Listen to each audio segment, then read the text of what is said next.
While we bring two more chairs on stage, Larry is going to stay with us, and also joining us are Art Laffer and Steve Moore.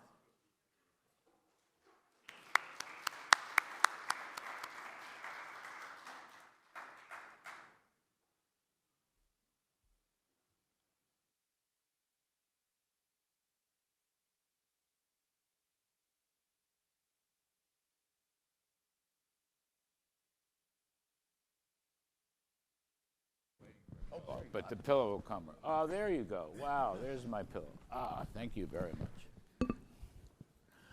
All right, so more or less seamlessly, we're moving into our fabulous panel. You know Mike Faulkender. Have you spoken yet this morning? No. All right, Mike Faulkender, who was the top Treasury economist in the president's first term and was the deputy Treasury Secretary in the second term for the first year, instrumental, I might add, in the tax cut portion of the legislation, One Big Beautiful Bill. And he is the economic guru at the America First Policy Institute. What is your title? You kind of run everything. Along with you, I am the co-chair of the Center for American Prosperity. All right, I'm glad to know that. I'm very glad to know that. I feel that's terrific stuff. Anyway, he's invaluable, and he's gotten to be a television star also, and a radio star, by the way. I don't. My show's July 4th, it's going to be hard to get a guest for radio. Art Laffer, one of my dearest, oldest friends, probably the most, or one of the two or three most prominent, important economists in the whole 20th century and spanning the 21st century. He is recipient of the Presidential Medal of Freedom Award. I was in the room when he got it. Probably, I can think of no one more deserving than Art Laffer. He should have won a Nobel Prize, but they're all a bunch of lefties over there.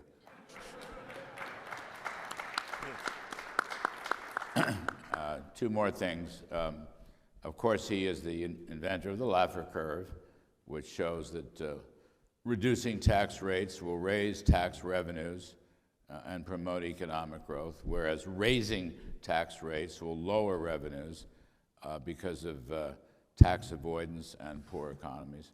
And I will just say personally, Art Laffer was instrumental in what I will call the second half of my personal life.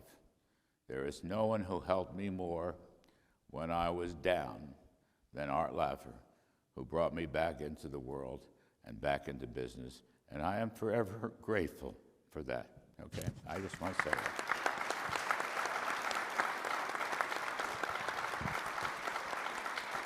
And I'll embarrass myself one more time with Art here, and Steve Moore, who is my brother. I'm going to get to him in a minute. Today, July 1st, happens to be the 31st anniversary of my own personal sobriety.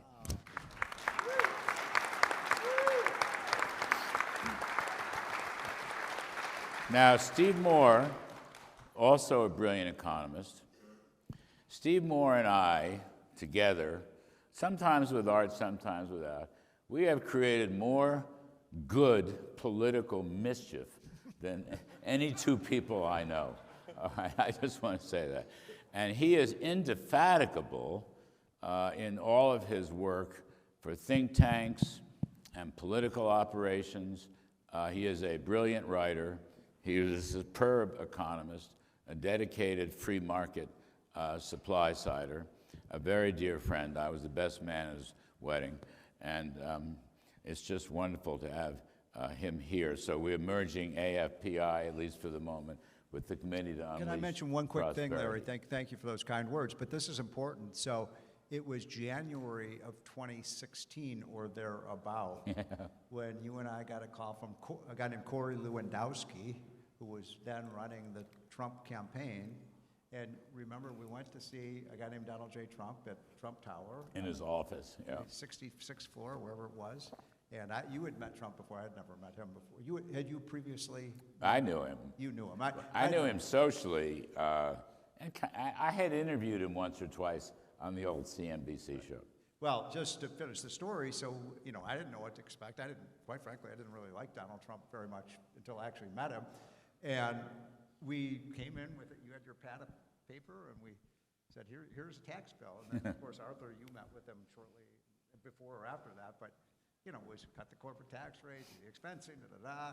And that pad should be in the Smithsonian Institute because that was the start of the Trump tax cut. So congratulations, Larry. And Arthur, you had an amazing impact on that. This was more Kudlow Moore mischief, going in to see the big guy.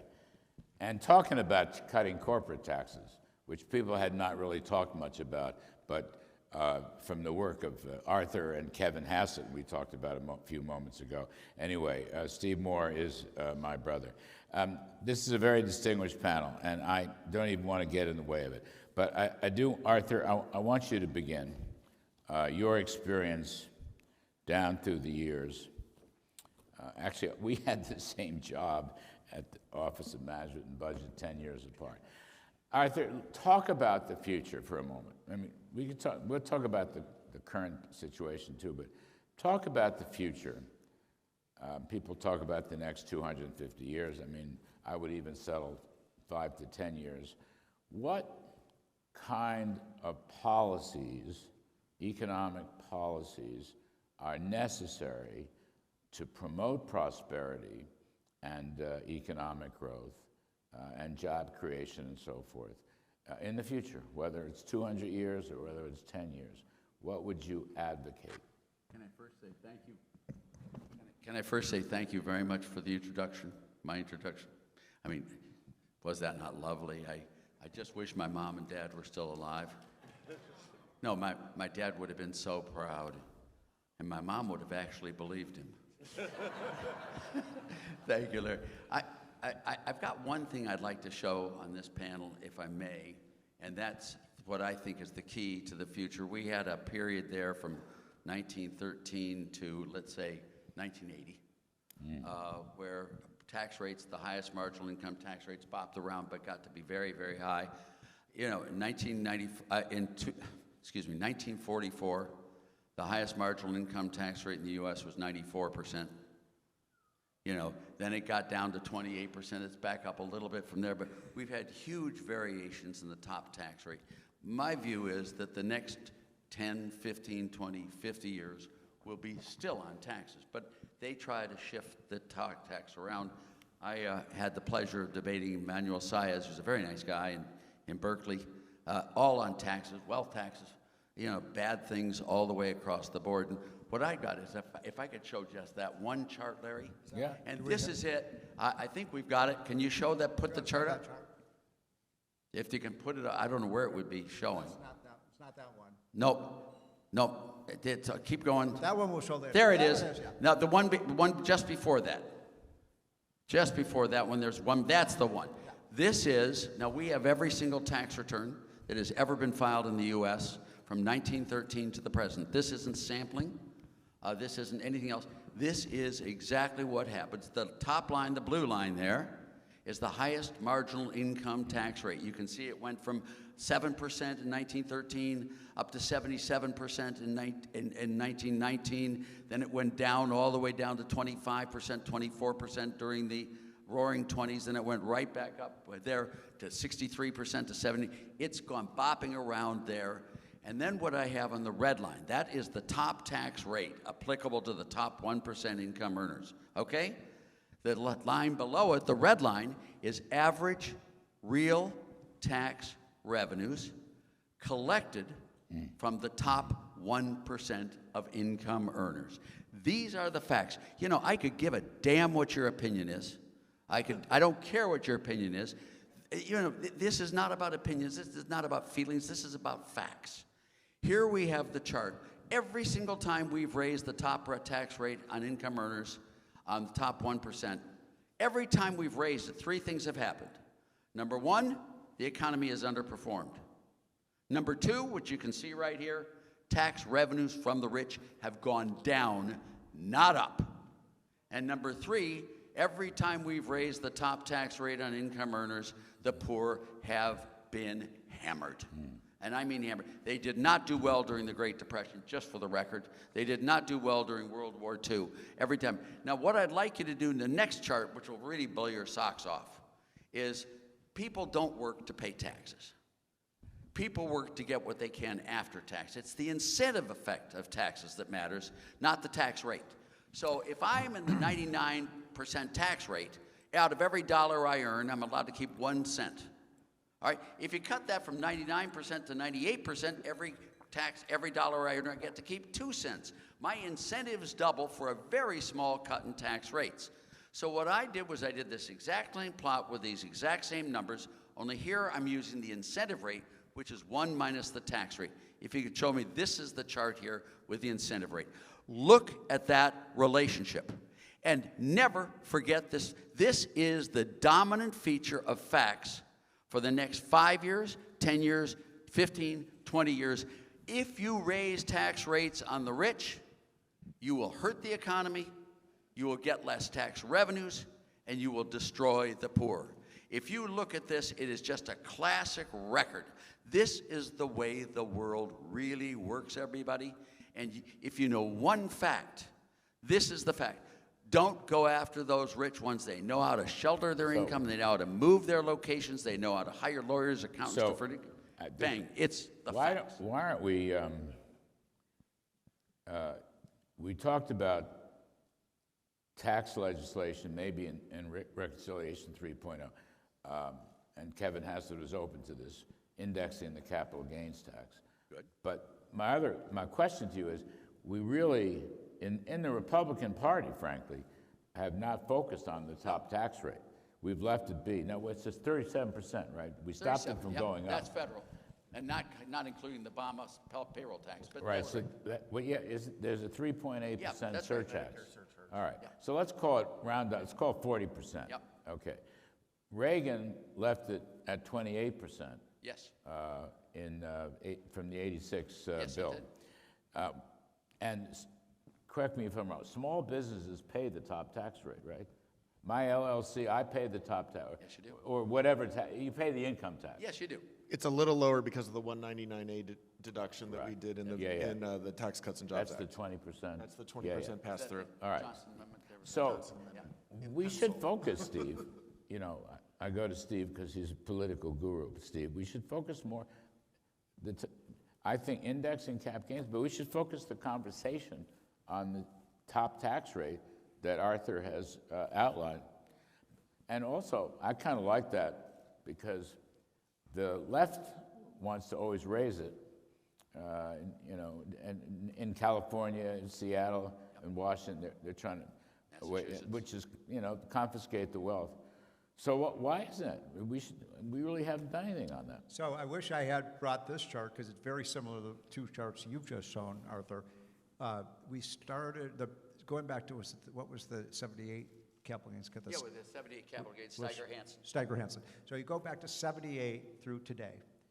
Every single time we have cut the capital gains tax rate, there's been about 5 or 6 times over that 40, 50-year period, the revenues have shot up. Got up, yeah. So Yeah. Trump gets this, by the way. Yeah. We've seen the most massive appreciation of asset values in the history of the world in the United States, in large part because of Trump's policies in his first term and his second term. So when I saw him, I said, look, why don't you do a 15% capital gains tax? Let people sell the home or their stock or their asset, because there's something, one of the evil things about the capital gains tax is it does truly create a lock-in effect, right? So in other words, in a capital market, you want capital to be fluid, to move to its highest value. This is what Kevin Hassett and I were talking about. Yes. I mean, this is alive. We need to push it right now. So just to punctuate the point, we believe if Trump were to say, hey, even if it was temporary, 2 or 3 years, the federal treasury would raise $150 to $200 billion of additional tax revenue. And Larry, I think the thing to understand, as you guys were talking about, it's not just business investment. The lock-in in housing is extraordinary right now because not only do we not index capital gains for inflation, we don't index the home equity exemption for inflation. Yeah. So right now, the left loves to go against the rich. I'm sorry, how many people in this room think that accumulated equity growth in a house of $250,000 makes you a multimillionaire, makes you rich? I mean, there could not be anything that is more targeted at the middle class than to say, if you've gotten to a point in your life where your kids have moved on and it is time to move, to downsize, to move into the empty nest home, if you stay, you pay no taxes on your accumulated capital gain, but if you leave, because of inflation, we're going to hit you with a massive tax bill. You wonder why there's no housing supply. And You wonder why the housing bill that is passed, the president hasn't signed it yet, but I think he probably will. It really is not a very good bill because it doesn't have these tax adjustments, which is really at the heart of the thing. We talked about it with Kevin Hassett, who is on board, with this thinking. You could solve the housing shortage crisis in a big way by allowing older people like this guy right here. Yeah, no. Empty and nesters. letting him sell his house, take the gain, and move and play golf to Florida or something, and then that frees up housing. So that would be better than the entire housing bill. I know. Just doing that. And there's another one that locks you in too. You have the step-up basis at death, right. which means you don't have to pay capital gains taxes ever. Yeah. And Larry, I love your idea here, and I totally agree and vote for the bill. But what I'd like our party to do, and I'd like our economics to do, is focus on the dream, the North Star. We want a low-rate, broad-based flat tax. Literally a low-rate, broad-based flat tax with no exemptions, no exclusions, no omissions, no credits, no write-offs, nothing, and of the lowest possible rate to provide the least incentive for people to evade, avoid, or otherwise not report taxable income, and that should be the dream. If you remember, you were with me when we did Jerry Brown's flat tax in California. I almost supported him because he had a flat tax. Jerry Brown ran against Billy Clinton in the primary in '92 on a flat tax, getting rid of all federal taxes and having two flat taxes of 13% on value-added and personal income, and that's it with no deductions, no exemptions, no exclusions. He went from 8th in the race in the Democratic primary to 2nd in the race. We had that blue-eyed fella from Hope, Arkansas, the lip sucker. Remember him doing that? We had that fella on the ropes. We had just won Connecticut. The primary in Connecticut. We just won the primary in Oregon.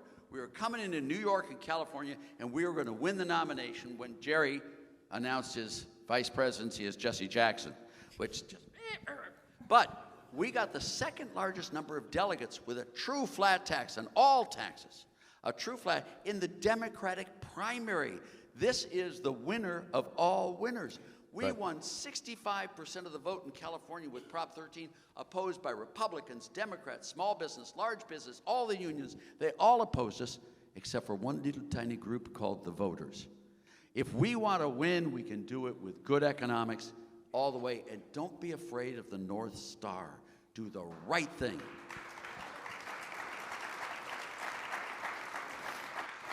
So, Steve Moore, our friends on the far left haven't really signed on yet to Arthur's program, and they want to raise tax wealth and income, for that matter, and businesses, et cetera, et cetera. If you look down the road, say I don't care whether it's 5 years or 10 years or 250 years, what has to be done?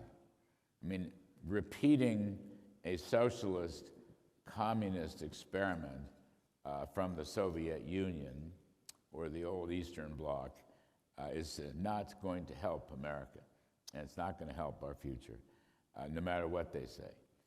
But it's become a serious, at least PR thing. I don't know whether they have those. So what do you think? You're very good at crafting the political economic arguments. I don't know if you saw the front page of the New York Times today, but they had that. You see this, it had all these Cuban refugees in New York, and they're getting on boats to find freedom away from New York. Because, it's sad. And Arthur and I had a piece in the Wall Street Journal, a week or two ago, about the 1986 Tax Reform Act, which was one of the best. It was a great bill. It lowered the highest tax rate from 50 to 28, and the corporate rate fell from 36 to 46 to 34. Yeah, and we got rid of a lot of the crap All on the of tax it. code. It was 100% paid for. amazing bill. Amazing. You have to broaden the base. Sorry? Broaden the base. You have Broad- to take well, out, that- yeah. This is the amazing the thing. point. None of you in this room are going to believe this, because I didn't believe it until Arthur told me, and I actually looked up the vote. You know what that passed in the United States Senate? A bill to lower the highest income tax rate to 28%? And raise the lowest rate from 12.5 to 15. Just 97 to 3. 97 to 3. I mentioned that, A, because this used to be a consensus. And the second thing is, by the way, Al Gore voted for that, Joe Biden voted for that, Ted Kennedy voted for that. I mean, think about how Bill Bradley was one of the champions But of we that don't bill. have, the challenge here now is to resurrect that thinking. Exactly. Because- And the Democrat, there's not a single Democrat in the entire Congress today that would vote for a 28% tax And rate. not many This Republicans. shows you the ideological. And not many Republicans. No. In other words, the pro-growth supply-side tax reform that you're describing, which was so popular 40 years ago, is really not even on the radar screen. Yes. It really isn't. And I think it has to be put back on the radar screen. So where I think we can do that is something that Arthur taught me a few years ago, which is that when we think about these marginal tax rates, we largely think about, you know, the statutory rate for the top income earners. But what Arthur pointed out is probably the biggest source of untapped capital out there is middle-class human capital that has very high marginal tax rates because of phase-outs of social programs. And so to the extent that we could make our social welfare programs less generous so that there was more reason to earn. And this is why I think one of the most important things we did in the Big Beautiful Bill was re-implement work requirements. Right. Because to the extent that what we do is create dependency incentives, which, you know, I say all the time, the economic discussion we are having in this country could not be more stark than at any time in my lifetime, because it really is a choice between economic liberty versus learned dependency. Like cross-generational dependency. That is what the Democrats are offering, and the way that they do it is they lock people in with generous programs that if they actually go out and work, if they make themselves self-sufficient, that the reduction in benefits is the equivalent of the highest marginal tax rates that we impose on high-income earners. And I don't think we do a good enough job explaining that, that social programs actually cause middle-class people to have really high marginal tax rates.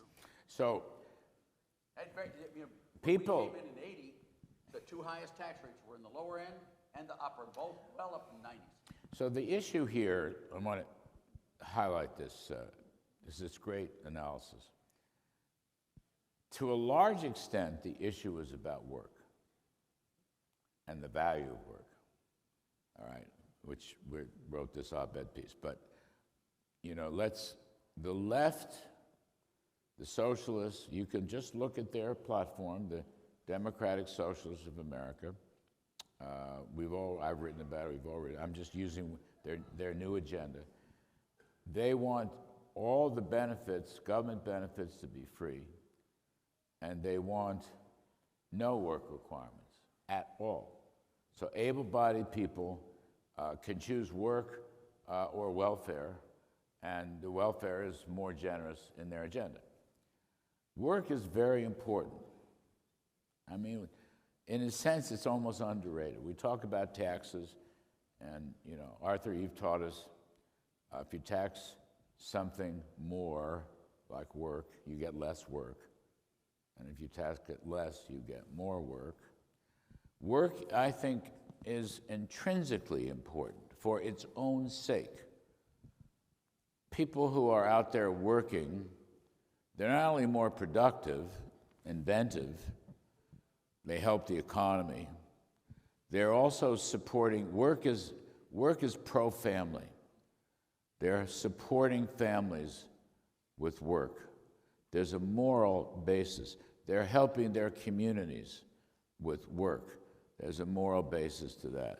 I go even a step further. I think work is so important. Work is godly. Work is absolutely godly. And I tie this in, you know, President Trump was talking the other day about godless communism, which is an old phrase, but an important phrase, and one which may, you know, come back because of this left-wing attack, Mandami and AOC.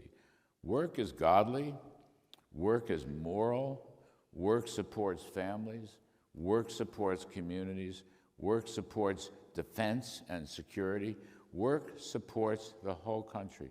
The value of work is the most underestimated but important factor in this whole story. And that's why we should liberate it from taxes and regulations. We should liberate it, by the way, bringing a spiritual, religious dimension back into the public sphere. My former boss, William F. Buckley, talked at great length of this. So Larry, there's the late two other- Buckley. So I just want to put work. We have to dedicate ourselves as a future agenda item to the value of work, because it is at the heart of this whole story. So there's two other, you're 100% correct, and there's two other incredible attributes of work that may surprise people. People are working are happier than people who are not working. Oh, yes, You know, yes, Work right. is actually associated with happiness. This was, who's or what's, he did the study. Gosh, there have been He so- was at I think Syracuse, I had Arthur, I'm the one supposed to forget names. I know, it's. But it's- the other thing is- Yeah, Brooks, Yeah. Arthur Brooks. Right. The other He thing, interviewed thousands of people. You're right. And it turns out people who work were much happier than people on and welfare. people who work live longer than people who don't work. So work is also highly associated Look at with us. health. So we should not, we're supposed to tax bad things, not good things, right? And we Yes. tax work. No, that's and right. That's crazy. No, it's just very important. To your point, and you should write a paper on this, something brief. You should write it up. It's very important. Because, look, I think basically Americans agree on the value of work, okay? They may not understand the legislative barriers to work, okay, which is we have to debate here in Washington, the Congress and whatnot, but it's very important. So the future of America, Mike Faulkender, the future of America has to keep our freedoms and free up people so that work pays, right? Work has to pay right up and down the line. That's what Arthur's saying. And I would add the regulatory point, which the left has used regulations. They don't necessarily buy the factories anymore like Joe Stalin did, but the regulatory state, right? That's, as Newt would say, big government socialism.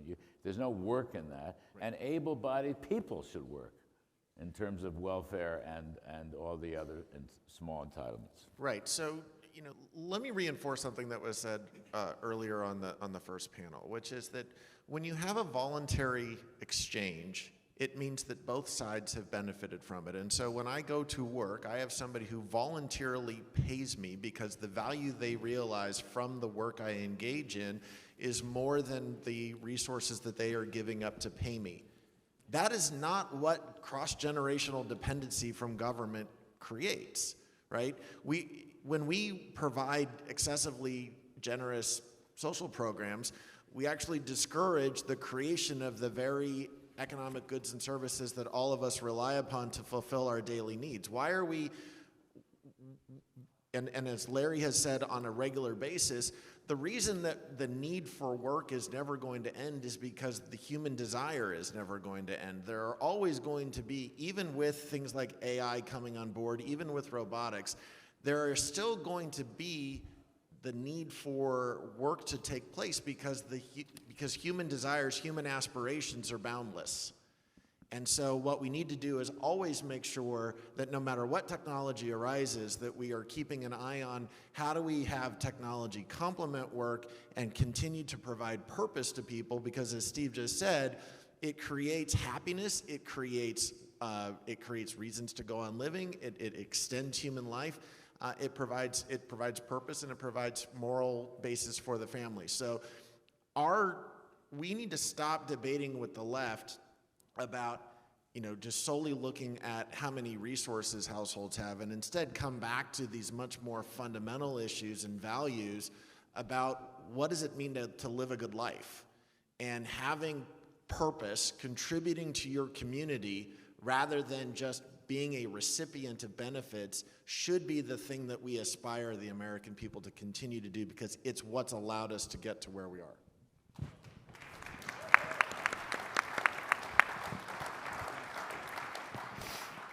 All right, so we talked about taxes, and we talked about the importance of work. Steve Moore, we've grown. America has grown in the. I can't speak to the 18th century, but there actually is data. Arthur was there; he can talk. And we do have the data, by the way. For the 18th century? No. 1776 on. All right, well, that's good. But basically, until the last 25 years, where GDP on average has grown by nearly 3.5% per year after inflation, real growth. And we have a lot of historical knowledge about that. Okay. For some reason, since the year 2000, you get a block, you get an obstacle. We've grown, I don't know, closer to 2% than 3.5%. And it's a big difference. You know, things like budget deficits would evaporate if you had that kind of 3.5% growth. So, Steve, that is another issue, right? We've talked about taxes, we've talked about the value of work. Now, we want the economy to expand. We want to get back to that. No other country could match us. No other country is even close. You know, China had a run at high growth, but when you look at the whole story going back to the revolution in 1947, you know, China did not sustain any growth. So, growth. We need to promote growth. We need to increase growth. The OMB budgets in the Trump years have put up 3%. We did that. But I don't know if we're going to get there or not, Steve. So we need to, I want to put that back on the table. America needs to grow. So just a couple observations about that. First of all, we could actually be headed towards a future where we could be talking about 4 to 5% growth. I mean, this robotic AI revolution, I know people have different opinions about this, but this is going to be, we're already seeing the fruits of this. I mean, it's not a question of whether we're going to have AI. AI is here, it's coming, and we need to, just as we dominated the internet age, 9 of the 10 greatest companies in the internet age were here in the United States. The Googles, the Apples, the Amazons, the Microsofts. We can dominate this industry as well, and it's coming, and the productivity, already a lot of business owners are saying, this is incredible what it's doing in terms of making our businesses more productive and more profitable. So yes, we could be, you combine that with the tax reform that Arthur's talking about, 4 to 5% real growth is very achievable. If you get, let's say we get 4% growth. Well, let's just say we get 3.5% growth, yeah. your target. If you do that and you look over the next 30 years, you know what happens to the debt? Yeah. So you cannot get out of this debt crisis if you do not grow the economy, period. And a lot of these idiots in Congress don't understand that. I mean, one of the Republican senators the other day said, let's raise the cap on the Social Security tax and raise the marginal tax rate on people another 15%. How in the world are you going to grow the economy if you're raising people's marginal tax rates? So this is achievable. Growth is the key. Obviously, we need to do some budget reforms to get rid of useless programs. But we could bring our debt way down, and there's no country. I mean, the whole reason we're having this conference is the United States, since 1776, has completely dominated the world economy, and especially so since the beginning of the Reagan Revolution through today. I say this on your show all the time. Reagan and Trump have bookended this amazing period of prosperity. When I said it on your show the other night, I'll say it again. When I came to Washington in early 1983, the Dow Jones Industrial Average was 1,000. Now it's 52,500. Is that the most amazing thing you've ever seen? If the next 25 years, Larry, are as good as these last 40 years in terms of the rate of growth, we're talking about Dow 1 million. And we can do that. When the last growth spurt we had was the 90s. And you had, 3 or 4 years where you were growing at 4% plus. Okay, so what happened? Stocks went up. It was not the Bush 90s. It was the second half of the 90s. basically, in round numbers, 96 to 2000, maybe 95, whatever. You had lower capital gains tax in there. You had welfare reform. More people were working. Very, very positive. So what happened? The budget went from deep deficits to sizable surpluses. You were running over $200 billion surpluses. And Alan Greenspan was testifying as Fed chairman, what will we do in this era of surpluses? How can we handle this? Now, no dollars left. We borrow. Yeah, exactly. No borrowings, no debt. now, we don't have a surplus problem right now. By the way, Larry, you were the first one. I remember you first wrote that paper in 1995 saying we're entering an era of surpluses, and that was one of your greatest calls ever. I know, when I started saying that, and conservatives were screaming at me, but I was just looking at growth. I had worked with, Arthur took Judy and I in for a year and a half on the West Coast and restarted my career and my life. And I come back east, and I'm looking at the data, and I'm saying, wait a minute, we're too pessimistic. And Bill Clinton wasn't the devil that some people, I mean, he had his issues, but I'm just saying on the economy, it worked out pretty well. But step back for a minute. We don't want America to be America in deep debt. Okay, and if you look forward, you know, again, not 250 years, whatever, 10, 20 years, 30 years, 40 years. So, yes, we need a lot of budget reforms. We need a lot of entitlement reforms, but we need to grow. Growth is so important. You know, you run the numbers, 3.5% growth. Run the models. I don't care. They could be dynamic, semi-dynamic. You run 3.5% growth the next 10 years, the next 20 years. That deficit's going to crash. It's going to crash. So we need to deal with that. I'm just saying. Well, and what we saw in the 90s was the full diffusion of the semiconductor age with the broad adoption of computers. We are on the cusp of doing that same thing right now. And we as a nation in the 90s made the choice that we were going to make capital available to these technology companies, where we're going to create a regulatory environment where they were able to, you know, innovate, and it was an open internet that allowed all of that innovation. It was not government control. And the question is, are we going to make that same choice now with AI? So I am entirely on board with Steve that we have to, because I don't want to fathom a world where China sets AI protocols rather than the United States. I mean, imagine for a moment what the world would look like today if you had Chinese protocols determining the use of the internet rather than American ones. That is the question that we are facing right now. How do we address it? Well, again, you could not have a more stark comparison between the Biden administration and the Trump administration. The Biden administration basically tried to outlaw it. You know, I'm not the AI guru here, but I had people from AI coming in and saying, imagine outlawing math. That is what the Biden administration did. Because what they did is they said, if any math that you do in the creation of AI could be used for nefarious purposes, you can't do it.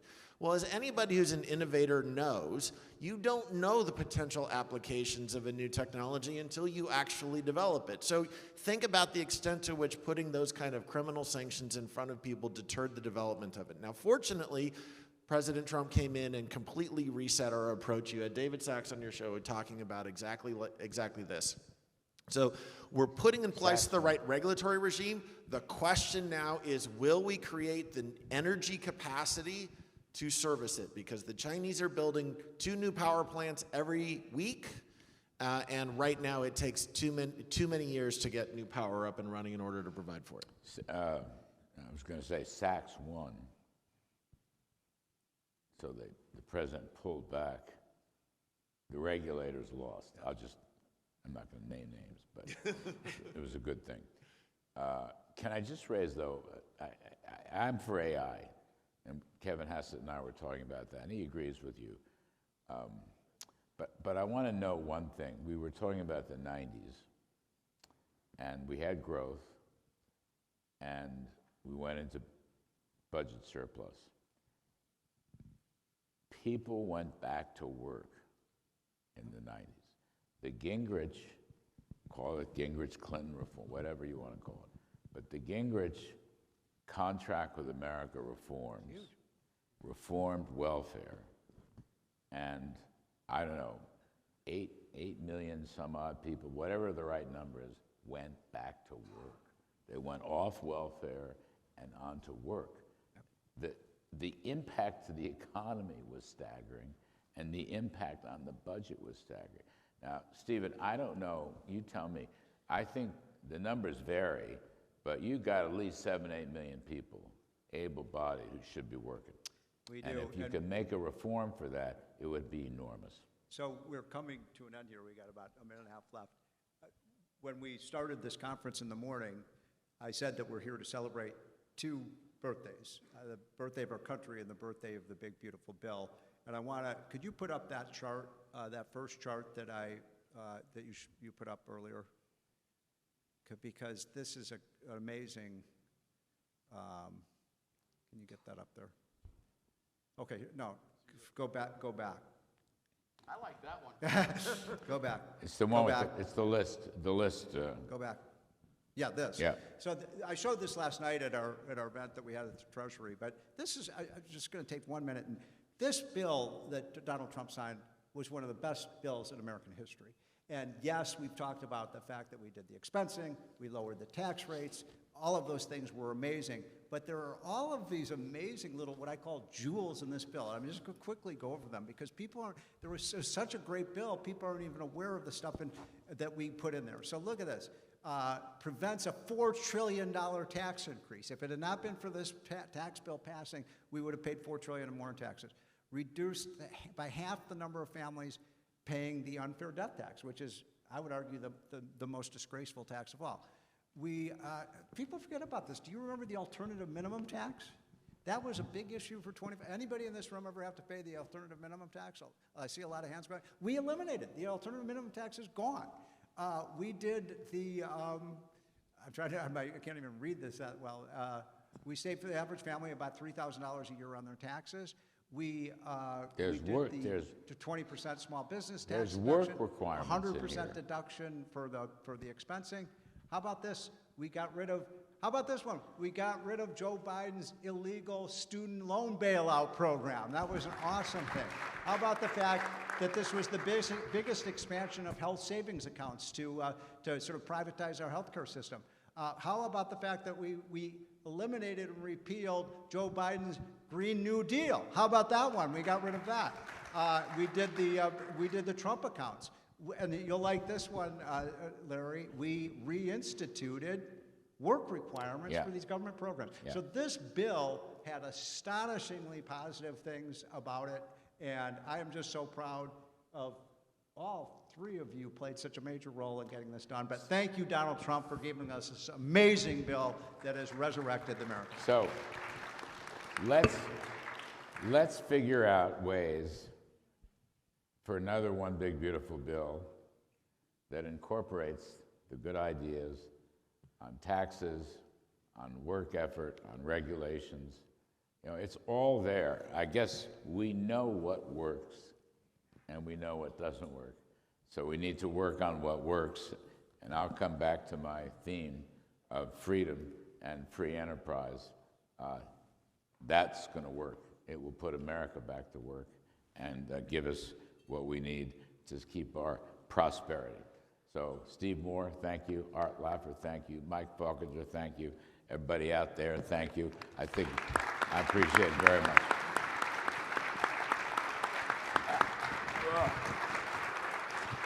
That's great. Good.